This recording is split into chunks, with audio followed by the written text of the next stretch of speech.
నేల మీద మనలాగే ప్రాణులెన్ని ఉన్నా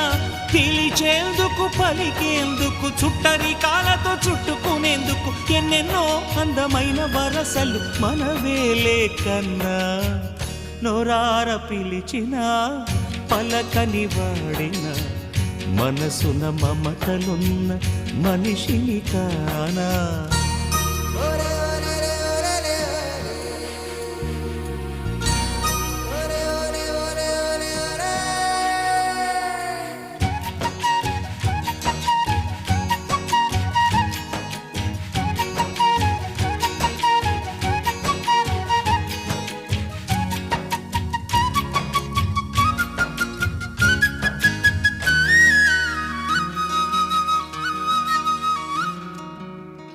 ఎవ్వరికి ఏమీ కాని ఏకాకినై ఉన్నా